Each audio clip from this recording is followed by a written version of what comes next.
Naomi has dreamed of becoming a pastry chef since childhood. When she turned 7, she first tried to make a cake with her mother. She helped her to put cream between cake layers. At that moment, the little girl realized what she wanted to do for the rest of her life. Her mother was making money by making pastries. She even wanted to open her own pastry shop, but there was one factor that prevented her from fulfilling this dream.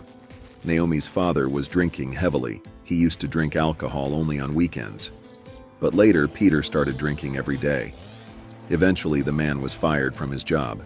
Naomi's mom had to provide for the whole family. She worked as a clerk at school until the evening, and when she came home from work, she would make cakes, no matter how tired she was.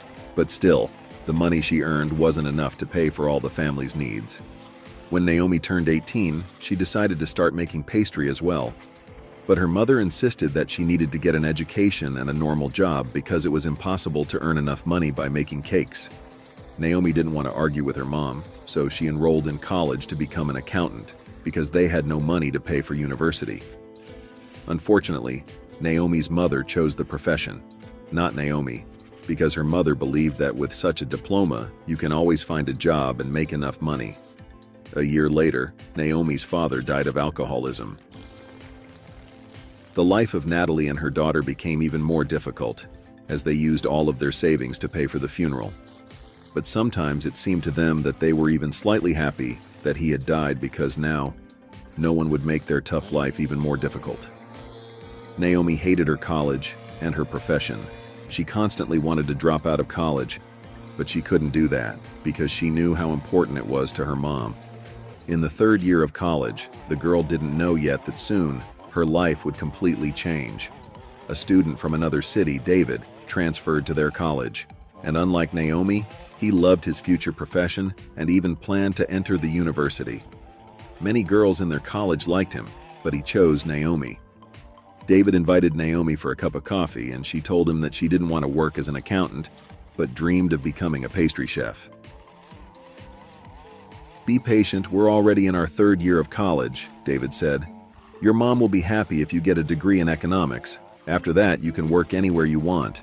But if you marry me, you don't have to work at all. You can make cakes as much as you want." "This is our first date, but you're already talking about marriage," Naomi said, laughing. "When I first saw you, I knew right away that you would marry me," the guy replied confidently. And David wasn't lying. Naomi and David got married a month after graduating from college. As the guy planned, he entered the university. Meanwhile, Naomi still had to work as an accountant for a while because the young couple needed money. David was one of the best students at the university. In his 2nd year of university, he began working part-time for a big company. Naomi was happy with David. They weren't rich and couldn't afford to buy a car or an apartment, but they had enough money for basic needs. A year after the wedding, Naomi's mom died. It turned out that the woman had heart problems for a long time, but she constantly could not find the time and money for a medical examination. Naomi suffered a lot. She got 2 weeks off to recover from her mom's death and spent this time in her mom's apartment, remembering how happy she was here as a child. But now this apartment was empty. There was no carpet on the floor where she and her dad used to assemble a railroad and run a toy train on it. Not even a sofa where her drunken father used to sleep all the time. Natalie got rid of it right after her husband died.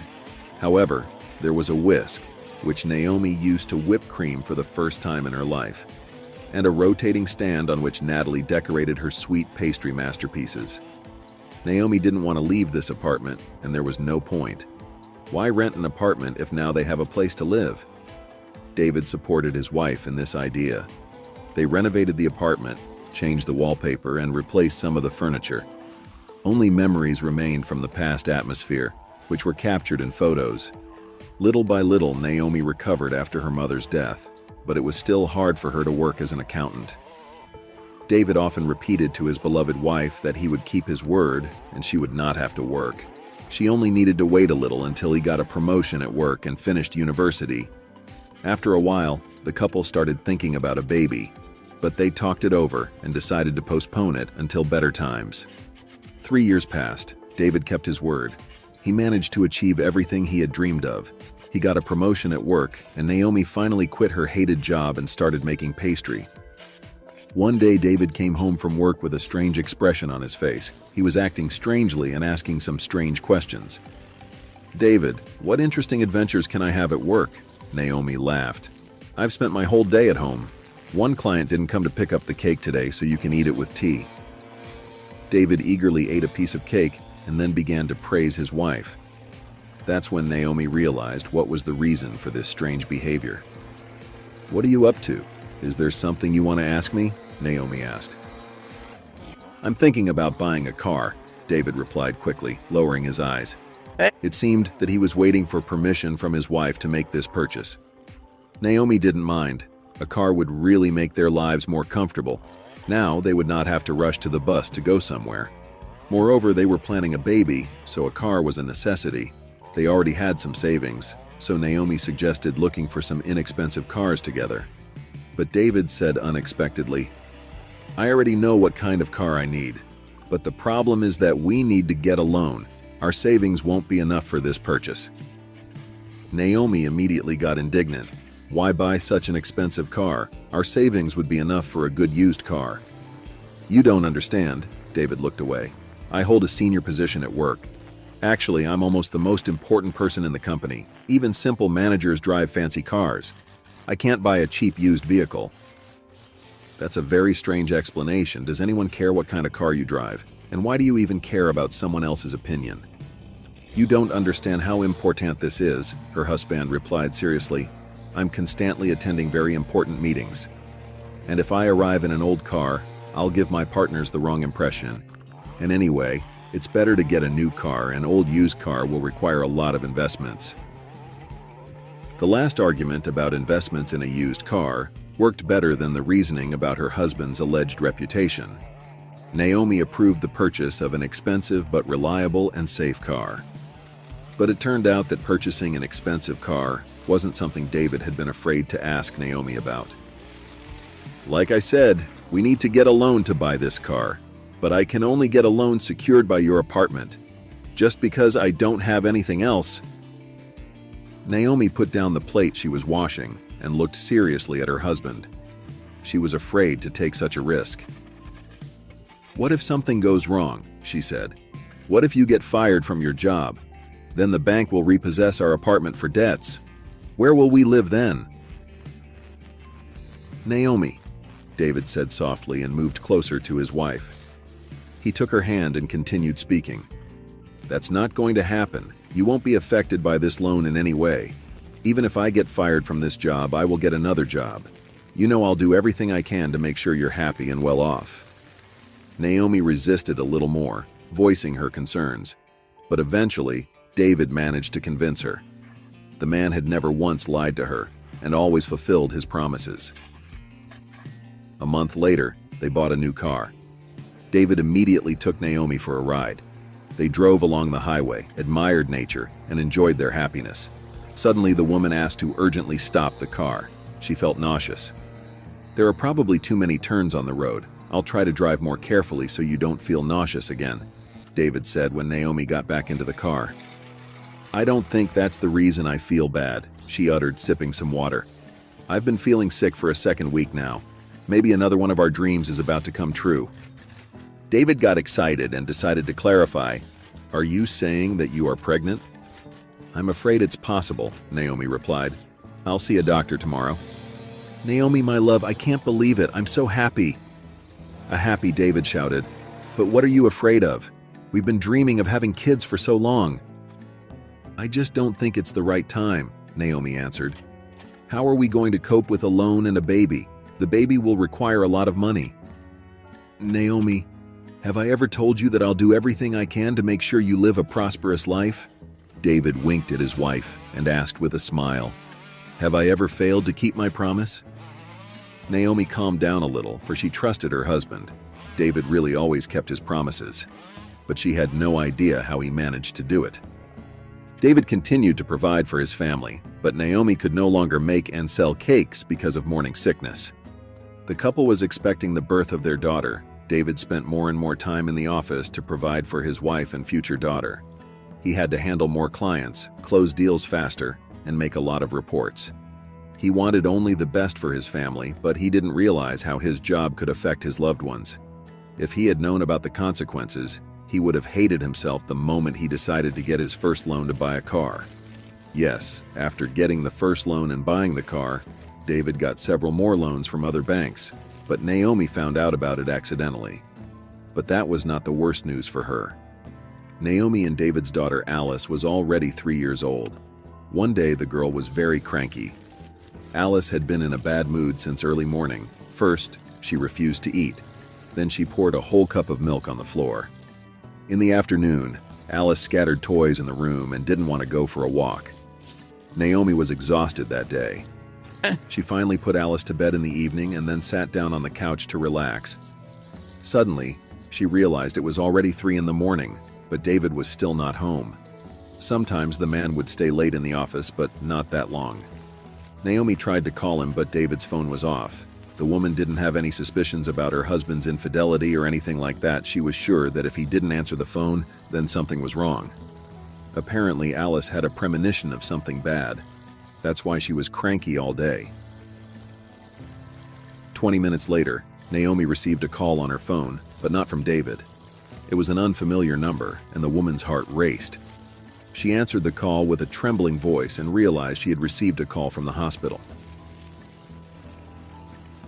5 minutes later, Naomi knocked on the neighbor's door. A 19-year-old girl lived there. She and Naomi didn't really communicate. They only politely said hello when they saw each other, but right now Naomi urgently needed someone's help. "What's wrong? It's 3 o'clock in the morning," Anna said, woken by a loud knock on the door. "If it's not a fire, I'll never forgive you for this." "Anna, please forgive me. I understand this is not the best time for guests, but I really need help," Naomi answered and folded her hands in a gesture of supplication. "My husband got in a car accident. I got a call from the hospital. They said I need to come there urgently. I just wanted to ask you to spend the night at our apartment. My daughter is sleeping there. I can't leave her alone." Anna yawned loudly and asked her to wait, and after a moment she came out of her apartment putting on a robe. Naomi quickly showed her what to feed Alice if she didn't get home before morning. The woman said that the girl could take whatever she wanted from the refrigerator too, but Anna almost didn't listen to her. The girl sat on the sofa in the living room, closed her eyes, and dozed off. Naomi called a cab and quickly ran outside. On the way to the hospital, the woman prayed only about one thing. She prayed to God for David to survive. But Naomi didn't know yet that there was news even worse than the car accident her husband had gotten into. "Why are you taking me to the morgue?" Naomi asked, realizing that the doctor was taking her somewhere in the basement. The woman knew the way to the morgue very well, for she had seen her mother there. With each step, Naomi's body resisted more and more, and gradually she realized what had happened. "Doctor, why aren't you telling me anything? What happened to my husband? Why are we going to the morgue?" Naomi spoke in a trembling voice. The woman stopped at the morgue door. Of course, she had already realized that she would never hug David again, never talk to him. She realized that, but she still tried not to think about it until she entered that scary room. She was afraid to go inside because once she walked into that scary room, her life would be divided into before and after. "We are going for body identification," the doctor finally answered, lowering his eyes. The doctor was tired. The heart in the woman's chest froze. "A body identification?" she repeated slowly. "But that doesn't mean it's my husband there, right?" "Let's just go to the morgue, and you can see the body yourself," the doctor pronounced. He was exhausted and irritated, but he realized he shouldn't show it to the woman who was about to go through a difficult ordeal. Everyone at the hospital was sure of the identity of the deceased because they had found his ID. But it was necessary to identify the body in any case. The doctor opened the door and led her into the room. The woman immediately smelled a terrible odor. When she saw the body on the table, she felt sick to her stomach. "Ready?" the doctor asked. Naomi nodded, clutching the handkerchief tightly in her hands. The doctor pulled the sheet away from David's face. Tears immediately flowed from the woman's eyes. She screamed loudly and almost fainted, but the doctor managed to pick her up and took her outside to get some fresh air. The investigators were already waiting for her there. The doctor gave Naomi a sedative so that she could talk to the police calmly. And yet, she couldn't come to her senses for a long time. The woman shrank, bent over, and only howled quietly instead of speaking. When the medicine finally worked, they told her what had happened.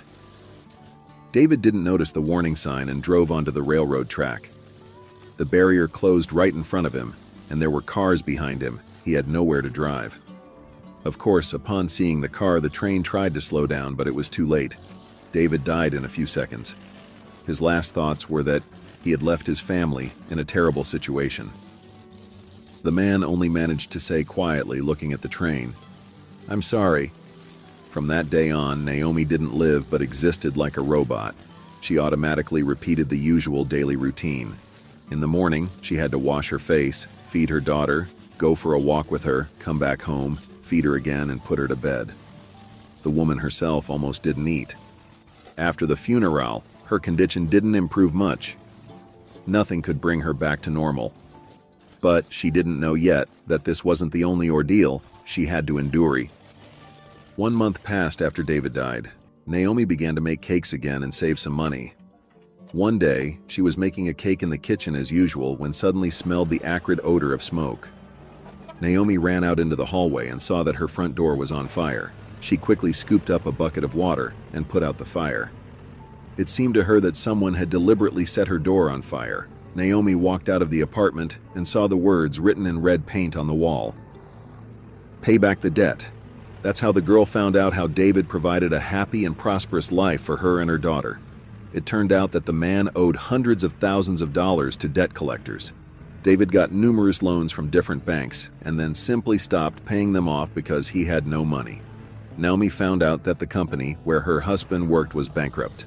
For the last few months, David earned almost nothing. But that wasn't the biggest problem either. About a week after the door was set on fire, the bailiffs came to Naomi's apartment. They were going to sell it.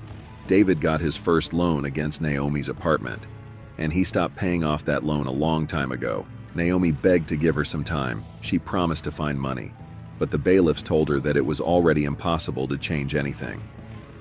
"This is my only place to live," Naomi cried. "Are you suggesting me and my child become homeless?" "Miss, there is nothing we can do to help you," the bailiffs told her. "While we are busy with the paperwork, try to pay off some part of the loan." The man handed Naomi a paper with the amount on it. The woman realized that she needed to find a new place to live because she would never be able to get that much money quickly. David has not been paying off the loan for a very long time, and the amount has increased several times over. Moreover, David had problems with debt collectors. Naomi could not even sell her husband's car. The car turned into a pile of iron after the accident. Naomi desperately tried to find money or a place to live, but she failed. Eventually, Naomi and Alice found themselves homeless. They had no relatives, and no one they knew agreed to help them. "Anna, can I stay in your apartment for a little while?" Naomi asked her neighbor. "I'm sorry, but I'm renting this apartment. If the landlord finds out, I will have to look for a new place to live too," Anna replied. Naomi got down on her knees and begged to allow her to spend the night there, but Anna refused. "It's warm outside now. Besides, I believe there are many facilities that help homeless people," Anna answered calmly. "I'm sorry, but there's nothing else I can do to help you." The girl slammed the door shut. Naomi leaned her back against the wall and cried bitterly. "Mommy, I'm hungry," Alice said quietly. "My little girl, I'm hungry too, but we need to be patient for a while," Naomi answered. They walked out of the building and Naomi looked around. Where were they supposed to go now? The woman didn't have much money left. She realized it would only be enough for a few days. Naomi took her daughter by the hand and took a step forward. Suddenly, a black bag fell in front of them. The woman quickly looked up and saw her neighbor closing the window and hiding behind the curtain. The woman looked at the bag and noticed there was a note tied to it. "I'm sorry, but there's nothing more I can do to help you."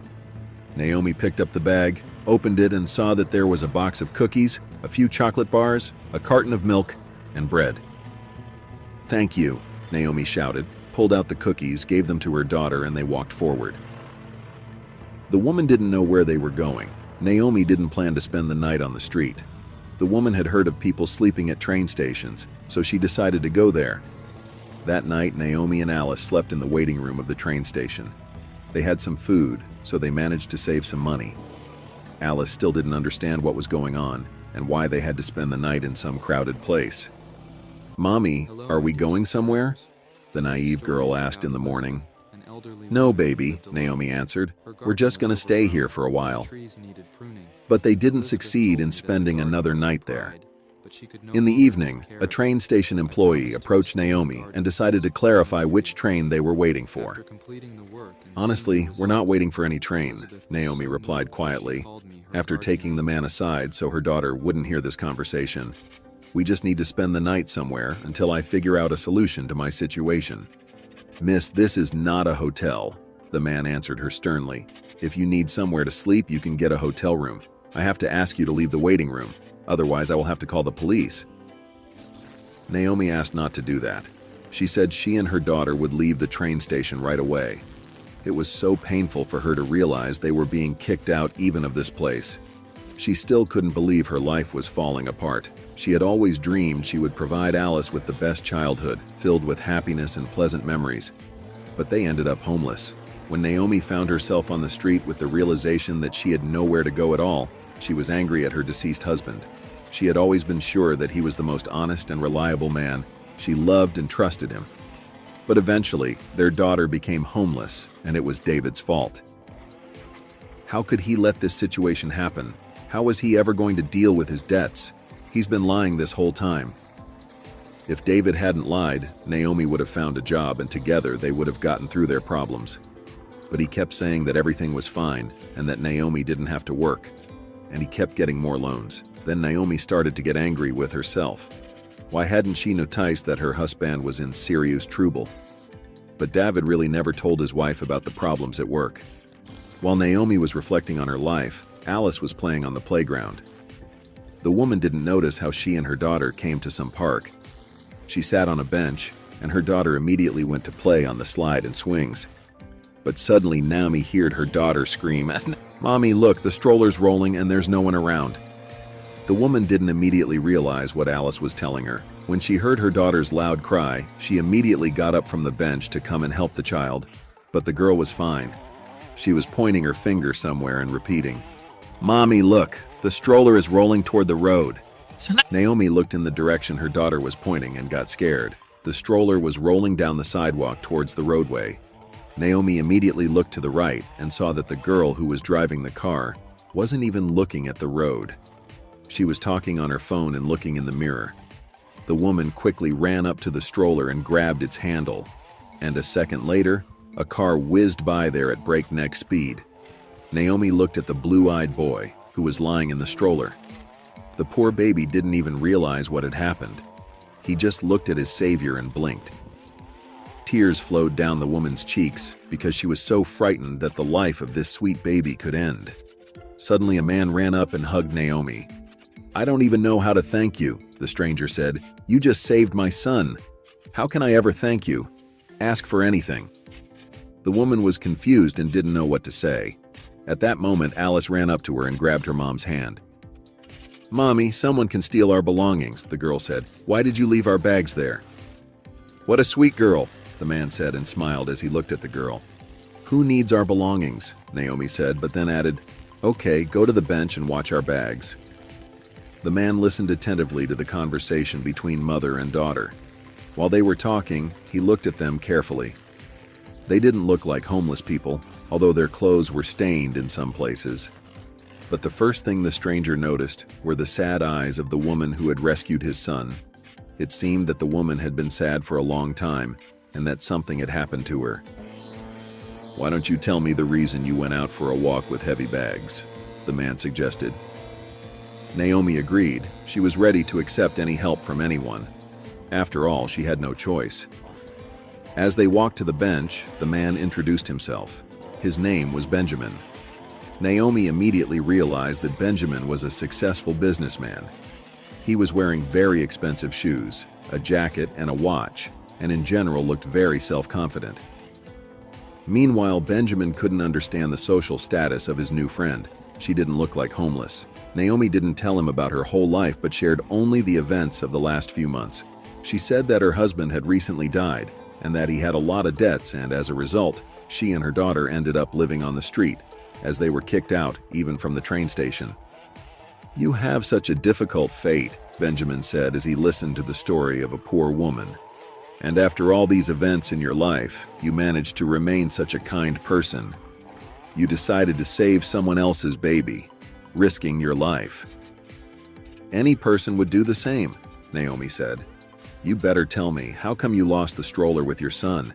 You don't seem like an irresponsible person." "It was the nanny who lost the stroller, not me," Benjamin replied. "Can you imagine? She told me that someone snatched the stroller out of her hands. But I think she's lying. She must have been staring at her phone as usual and forgot to put the stroller on the brake. She called me crying and told me that someone kidnapped Frank." Naomi dared to ask about why the nanny was walking with his son and not the baby's mom. Benjamin was a little embarrassed by the question and replied that the baby doesn't have a mom, which is why he was walking with the nanny.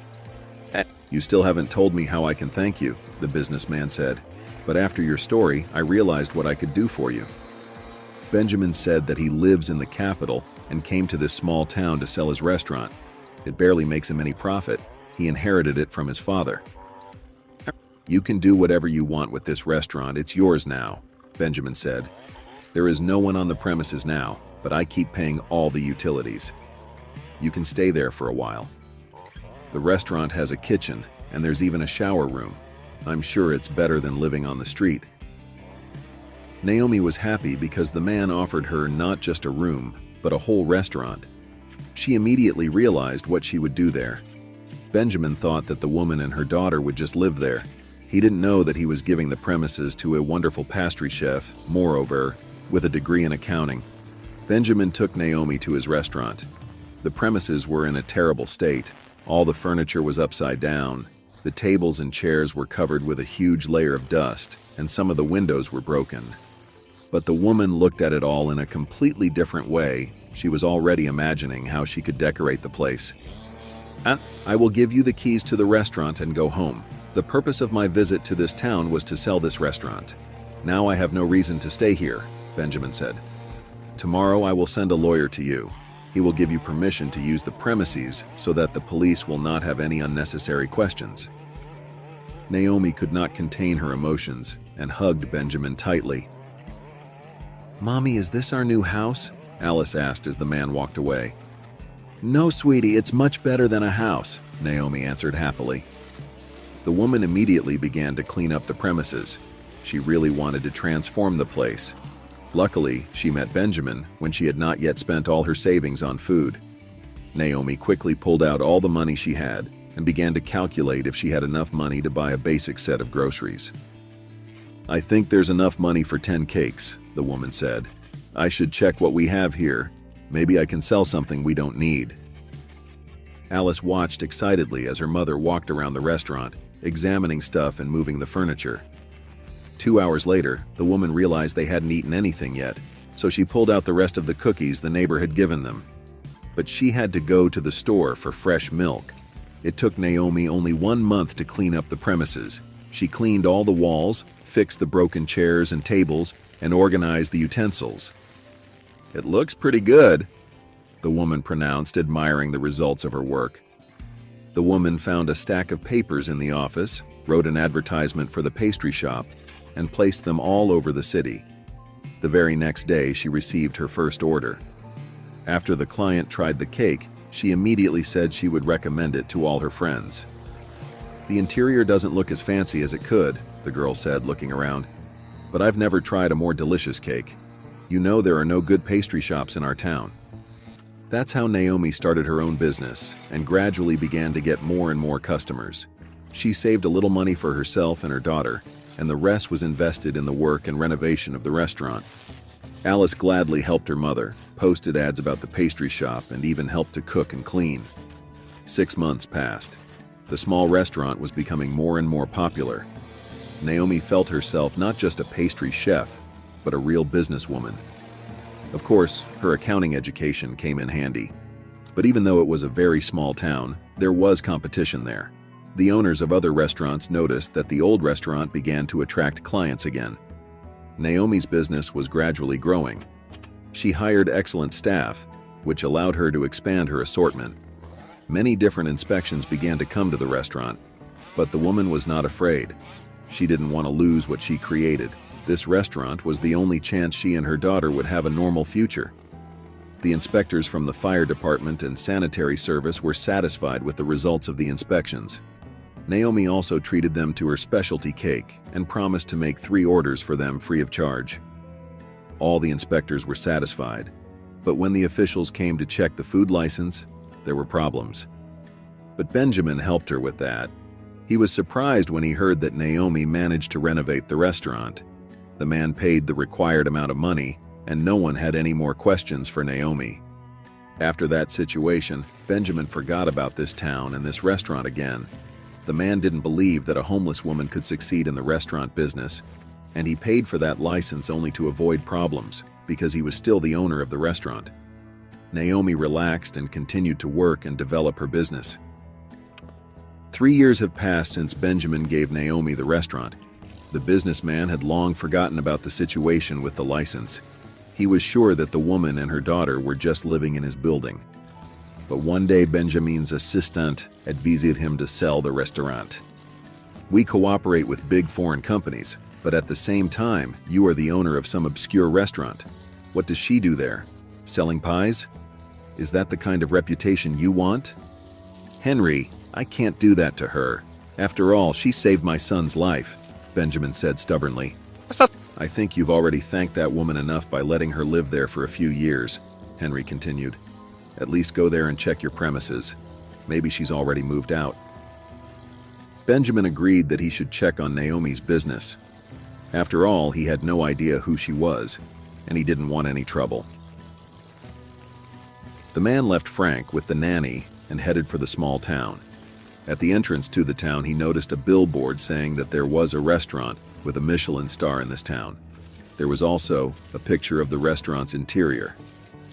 "Wow," Benjamin marveled. "I can't believe there could be a Michelin star restaurant in such a small, godforsaken town." "It must be the restaurant of that homeless woman," Henry joked. He was sure the boss would feel sorry for Naomi again and change his mind about kicking her out and selling the premises. So he decided to accompany his boss to this town to remind Benjamin why they had come here. But the closer Benjamin drove to his restaurant, the more he was surprised. There were more and more cars on the road. It seemed that all the cars were driving in the same direction as him. And when the man reached his destination, he couldn't utter a word. "I didn't know people in a small town made such good money.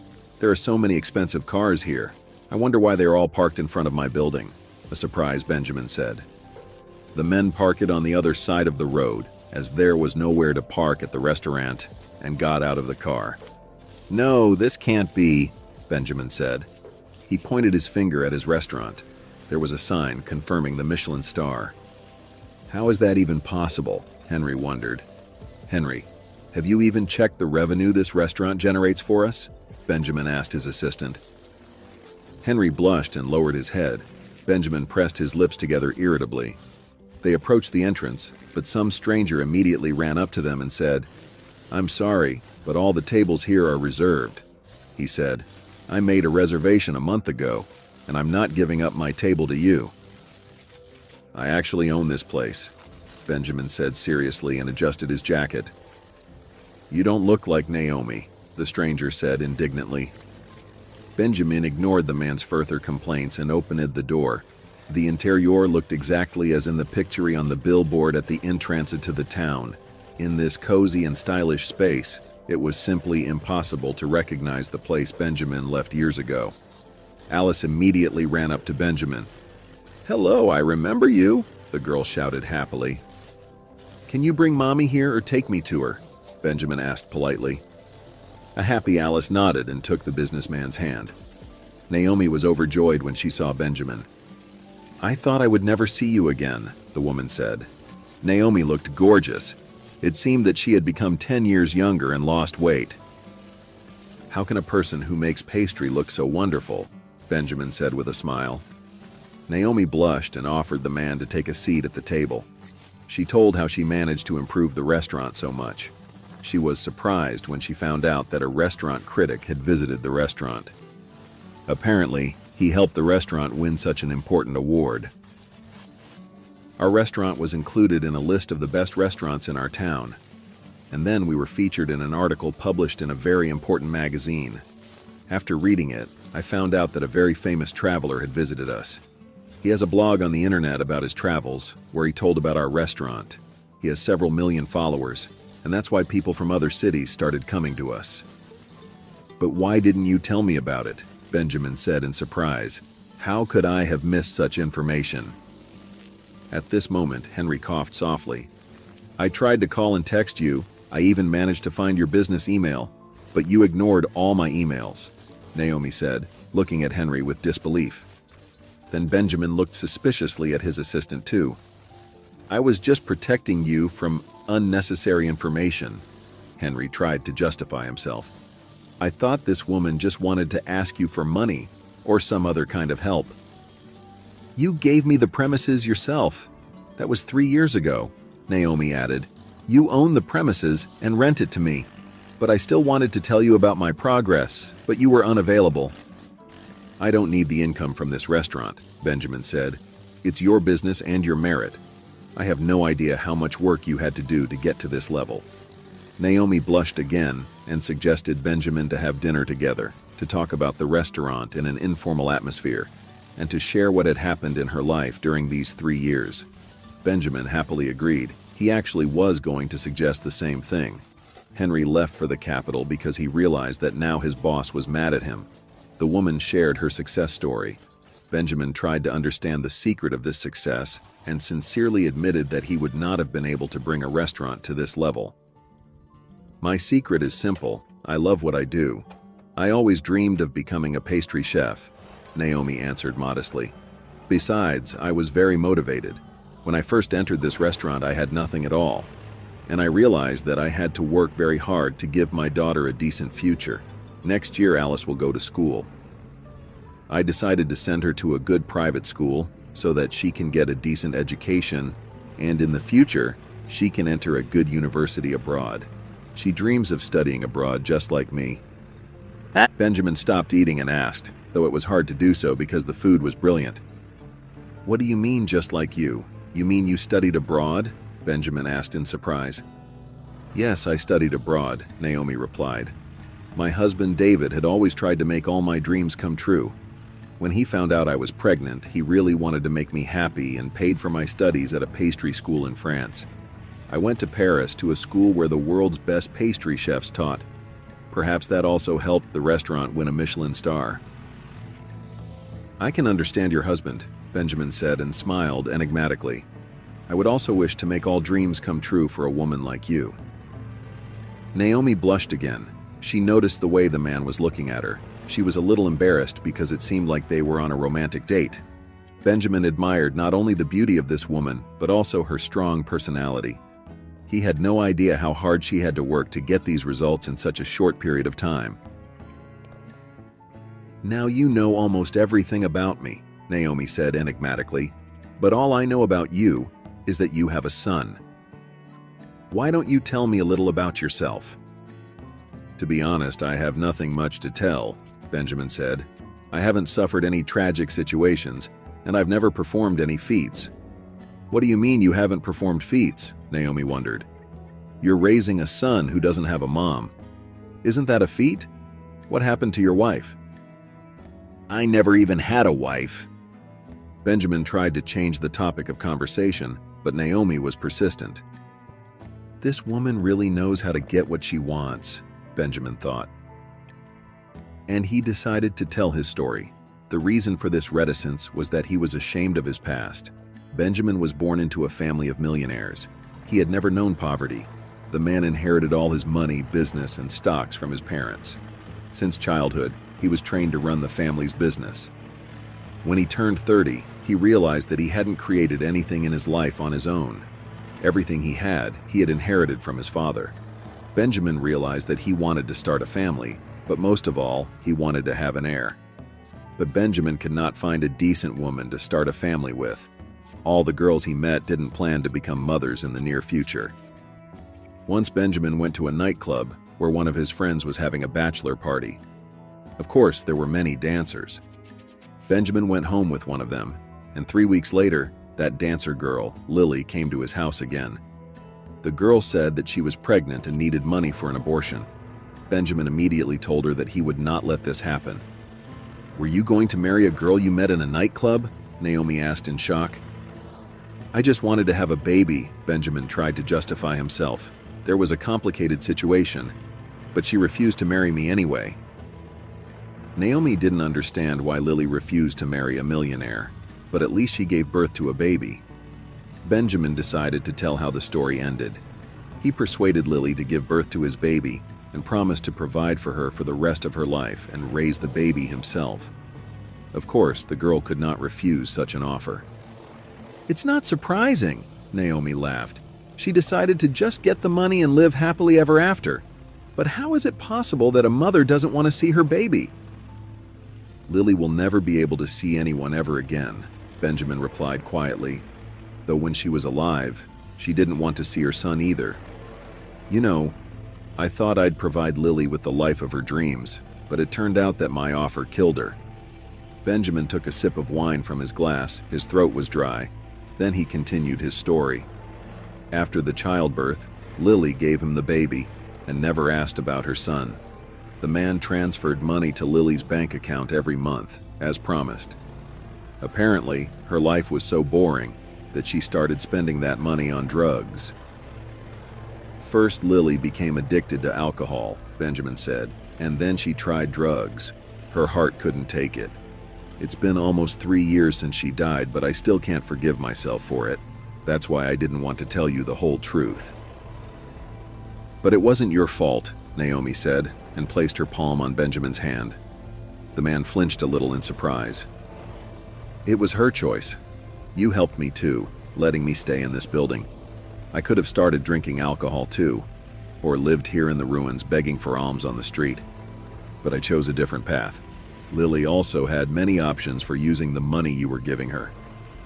"Thank you," Benjamin said quietly and looked Naomi in the eye. It seemed the man had been waiting for those words from anyone since Lily's death, but he hadn't shared his feelings with anyone. His friends didn't even know that Benjamin was thinking every day about the girl he thought he had killed. Naomi's situation was much worse than Lily's, but she managed to pull herself together and start her own business. She had only an abandoned restaurant and a desire to live and give a happy life to her daughter. The next day, Benjamin left for the capital, but he could not forget Naomi's beautiful eyes, which still seemed sad. Even though she managed to achieve a lot in business, Naomi was very lonely. Many successful men showed her signs of attention and tried to court her, but she turned them down.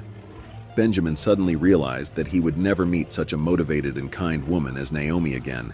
He realized that every time he opened his eyes in the morning, the first thing he thought of was her. One day, the man decided to text her and ask how she was doing. He typed a message but hesitated to send it for a long time and did it accidentally while trying to clean the phone screen. Naomi immediately replied. She also asked how he was doing. For 3 months, they communicated by text messages. Benjamin realized that he no longer wanted to talk to Naomi, only by messages. He wanted to listen to her gentle voice, to look into her kind, but a little sad eyes, to hold her hands and hug her as tightly as he did the day they first met. Finally, he came to this small town again, confessed his feelings, and proposed to move to the capital, promising to open a restaurant for her there. And she would definitely be able to take the new restaurant to the same level. "But how can I leave this restaurant?" the woman asked in surprise. "After all, I have invested a lot of effort and time in it. People love this restaurant. I can't just leave it." "I'm not suggesting you leave it," Benjamin said affectionately, "but you can find a good manager. The restaurant will continue to operate successfully, and you can come here as often as you want." Naomi accepted the offer. The point that in the capital, Alice will be able to attend a good school where they can prepare her for studying abroad, convinced the woman. It is difficult to find a school of such a level in a small town. Naomi appointed Anna as the restaurant manager. The same Anna who once wouldn't let her spend the night in her rented apartment. Naomi had long forgotten about that situation, so when the girl came to her asking for help, the woman hired her. Anna urgently needed money to pay her rent. Some bastards robbed her and took away everything her parents had sent. Mom and Dad didn't believe their daughter and assumed that she just wanted to buy new clothes. At first, Anna worked in a restaurant as a waitress, but the girl worked diligently and tried very hard to show good results. So a year later, Naomi promoted her to the position of her personal assistant. And now the woman has decided to entrust Anna with the restaurant, promoting her to the position of a restaurant manager. Alice was so happy when she found out that they were moving to a big city. She was even more excited when she found out that she was going to have a 3-year-old brother. But they never developed a brother-sister love. They treated each other as friends. When the girl turned 16, she went to study abroad. But Alice went to study not in France, as Naomi dreamed, but in Italy. Frank also went to Italy when he turned 18. 2 years passed. Alice and Frank were living in Italy and were happy together. They were going to tell their parents that they were planning to get married. Finally, our kids will be here soon. Haven't seen them in over a year, Benjamin said the day before Frank and Alice arrived. Right, Alice hasn't visited us in over a year. She is always preparing for fashion shows and making a new fashion collection, Naomi agreed with her husband. By the way, she told me she wants to introduce us to her fiancé. Wow, Benjamin marveled. Frank also said he was coming with his fiancée. They looked at each other in surprise. Now the couple were looking forward even more to the day of their children's arrival. Naomi made a huge cake because she thought there'd be a lot of guests at home. Benjamin constantly praised his wife's cooking, noting that after the wedding, he gained a few pounds because of her pastry. Don't blame me for that, Naomi laughed. I eat my pastries too, but I'm not overweight. Benjamin laughed at his wife's joke, but their fun was interrupted by the butler, who informed them that a car had pulled up to the gate. The couple immediately went outside, but they saw no one but their children. As Frank and Alice approached their parents, Benjamin and Naomi looked at each other. But you said you were coming with your loved ones, Benjamin said. Is something wrong? When will our guests arrive? Naomi dared to ask. Frank and Alice looked at each other, smiled, and then took each other's hands. Daddy, meet my fiancé Alice, Frank announced proudly. Mom, this is my fiancé. His name is Frank, and he's a wonderful man, Alice pronounced. Benjamin and Naomi sat down on the chairs on the terrace. It surprised them a lot. I told you right away that they don't treat each other like brother and sister, shocked Naomi said. That's wonderful news, Benjamin perked up. I'm happy for our children, aren't you? I'm happy, but it's very unexpected, Naomi replied immediately. But the wedding party should be thrown in our city. Frank and Alice laughed and answered that they didn't plan it any other way. Thus, another strong family was created. And after the wedding, the newlyweds went back to Italy. But they often came to visit their parents and invited them to Italy.